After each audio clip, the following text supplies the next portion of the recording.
So I've got the Nikon D810 and the 16 to 35mm here, which I'll be shooting with this morning.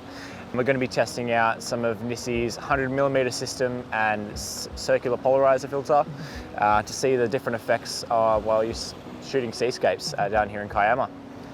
I'm just watching this spot for a few minutes to see if, like, how high the water reaches, see if it's safe to shoot. It's always good to watch a spot for at least 5 to 10 minutes if you can, just to make sure a rogue wave isn't going to come up and get you where you're shooting. So I'm just setting up here at the end of the channel. Water's kind of flowing past me here. Got these epic waves coming in. Woo! Look at that. Safe, I'm dry. Epic waves coming in. It's one of the biggest swells I've seen at Bomba Quarry, which is always pretty epic with big waves. So this composition here is kind of looking straight down the channel. We're going to have the sun rising somewhere in the middle, and I've got these kind of rocks here in the foreground leading the eye in, and the walls of the channel kind of framing it either side. So it's quite a nice kind of composition. There's no clouds to catch the light, unfortunately, this morning, but I think the golden sunrise will be still pretty good. Just setting up my composition here, getting some test shot without the filters. I'll be using the filters once the sun's closer to rising. For now, we're just enjoying this kind of pre-dawn light. It's quite beautiful at the moment. There's a nice kind of golden gradient on the horizon. So I think when it catches those waves from the back, it'll look quite nice.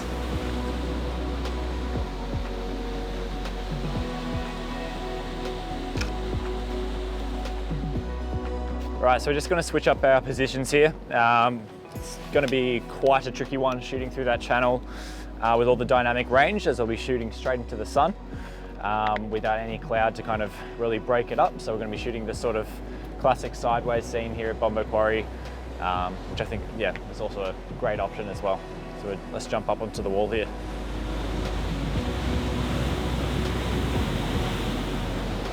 All right, so we're just here at the kind of the classic view of Bomba Quarry. Got huge waves coming through, so we've had to take a bit of a higher position to make sure that we don't get wiped out. So right now I've just got my polarizer on, and then once the sun comes up, we're going to try out different filters and see what the effects are there.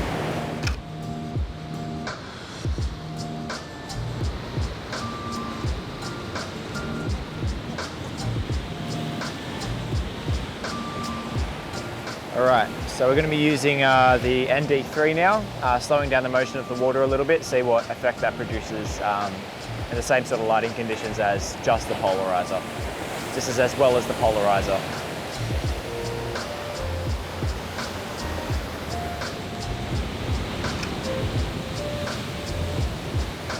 So we've swapped out the ND3 now for the ND6, which will be slowing it down even more.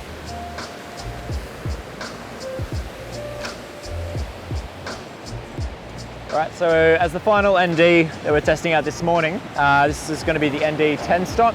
This is going to slow down light a lot. It's going to get me 20 to 30 second exposure, which is going to get a very flat ocean, even in this rough sea. So let's give that a go.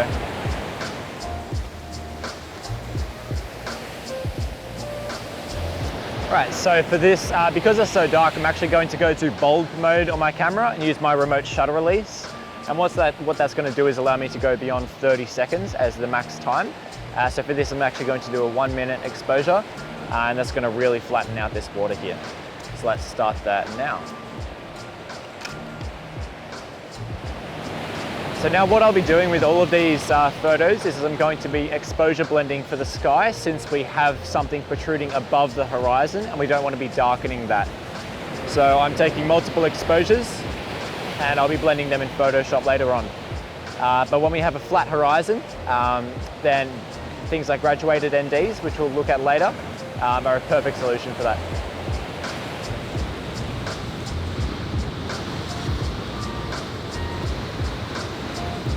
I think we're finished up for the morning. The light's getting a little bit intense, but yeah, when that sun breached the horizon, there was really just lovely golden light coming through here, catching all the sea spray.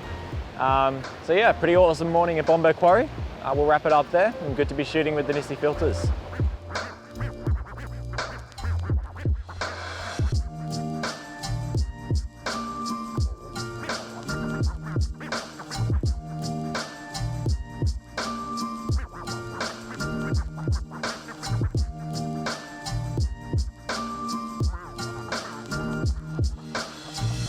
Hey guys, so it's been a few hours since this morning when we were shooting down at Bomba Quarry. There was awesome light and huge swell. The light kind of caught through the mist, which created this really great golden glow. Yeah, we got some really nice wave drama funneling through that big epic rock channel. So yeah, had a blast shooting. Got a little bit wet, but that's all part of the experience. So we've now got a few photos to go through just to show a basic comparison of the effect of these filters that we tried out today, as well as a final kind of more edited shot from the morning using a combination that we felt worked best for the scene that we were photographing. So we'll jump into Lightroom now and we'll have a look at our few exposures that we've got to check out. So these just have the same settings across the board, so you can just see purely the difference in shutter speed that these create. And first up is just a base shot. This has no filters at all. It's a little bit before sunrise still, so we didn't need an ND to slow down the shutter speed there. But if we go to our next shot, this one is using the Landscape Circular Polarizer filter. So I'll bring that out for you now. This is an ultra slim circular polarizer and it's enhanced for landscapes, so it gives you deeper color and cuts more reflections. This is on top of the standard circular polarizer that they also have that is available for purchase. But this one slots really nicely into the filter holder, and the ultra slim frame means that you're going to get minimal vignetting. If we look over in Lightroom at the photo, that it's really cutting out the reflections on the wall of Bomba Quarry. So if we flick back to the previous one and we look at the wall here, there's that light shining on it. And we flick back again, we can see that there's no light shining on it at all. Oh, there is a little bit, but it's cutting out those reflections. And so when you use this polarizer, what you do is it's called a circular polarizer because you twist it around and that affects which part of the photo is being polarized or is cutting out those reflections and glare. And so if we go over to our next shot, this one was rotated. And so you can see that now those reflections are back on the wall, but are now cutting out the reflections in the foreground, which is where we want it to be cut out. Now this shot was also in addition to the CPL, using the ND3 filter. So this is ND8, which is 3 stops of light that is being reduced from hitting the sensor. So this allowed us to get a slightly longer shutter speed. And you can see that there's kind of more blurred water motion. We're still getting some nice textures in there, but it's slower than it was with just the polarizer. So we'll put that back and we go to our next photo. This next one is using the 6-stop ND filter. And we can see that that's double again the amount of light that is being reduced from hitting the sensor. And you can see it's actually starting to flatten out the ocean in the file. So if I bring out the ND here, it's a fair bit darker glass still. So yeah, when we slot that in, I had to increase the exposure to 5 seconds as opposed to 1 second. Which even with the extremely rough seas we had this morning, really started to get that misty, more flat effect. And so that's the kind of effect we've got there. And so if you're wanting that in between the ultra long exposure and the shorter exposure, the ND6 is a great one for that. And this is all on top of the circular polarizer being used the whole time as well. Now, our final comparison shot that we have here is the 10-stop filter. Now this is a very popular one for those streaking clouds, flat water, ultra long exposures. Depending on your in-camera settings, your ISO, your aperture, you can get up to a minute in certain lighting conditions, or even longer, depending on how dark it is. In this particular case, we went from a 5-second exposure to a 74-second exposure to get a correctly kind of exposed frame. And so if I bring that out now, you can see that is almost impossible to see through. It's very black. And so What's most impressive is, even though it's about a 2-minute about a minute and a half exposure, there's no color cast. I was really impressed with the results there in terms of the color. It's consistent throughout the whole range, from 3 stops to 10 stops, and you don't have to worry about weird tints or anything like that when you're using these filters. So we can see there in the frame, the small amount of clouds over in the horizon have streaked a bit, and the water, most noticeably, is extremely flat and milky. This morning was some of the roughest conditions I've ever seen at Bomba Quarry, yet throw this filter on, give it a 90-second exposure, and you'll be able to flatten out that, that ocean for a really creative sort of effect there. And on top of that, again, like we mentioned before, we had the circular polarizer, which was cutting the reflections out of those foreground rocks, which means there's minimal distractions and white glary reflections on those rocks. So the viewer's eye is only going to where you want it to be, which is that nice golden light coming from the sun there. So the final shot we have here is one that we've just done a quick edit of this morning.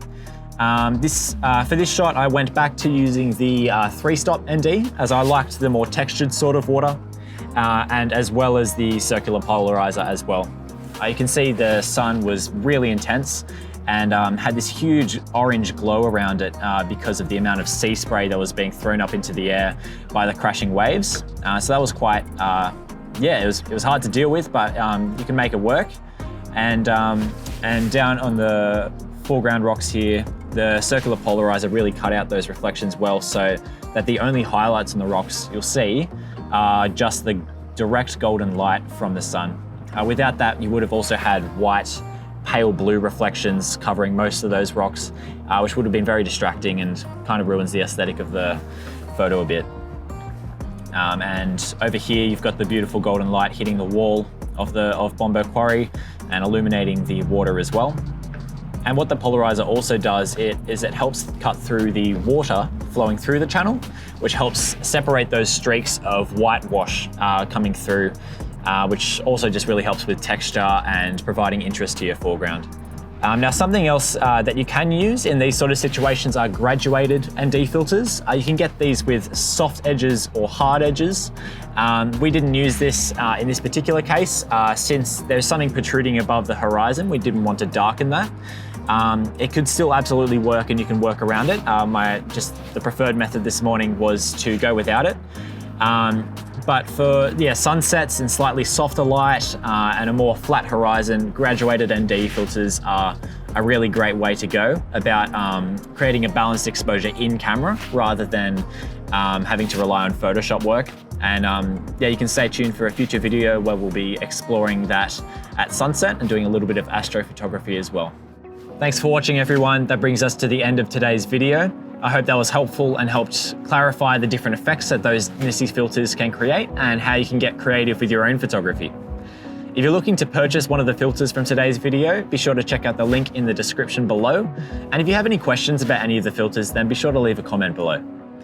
If you want to participate in our NiSi Filters giveaway, be sure to subscribe to our YouTube and follow us on Instagram, and keep an eye out for the post with more details on how you can be in the running to win. Thanks guys, see you in the next one.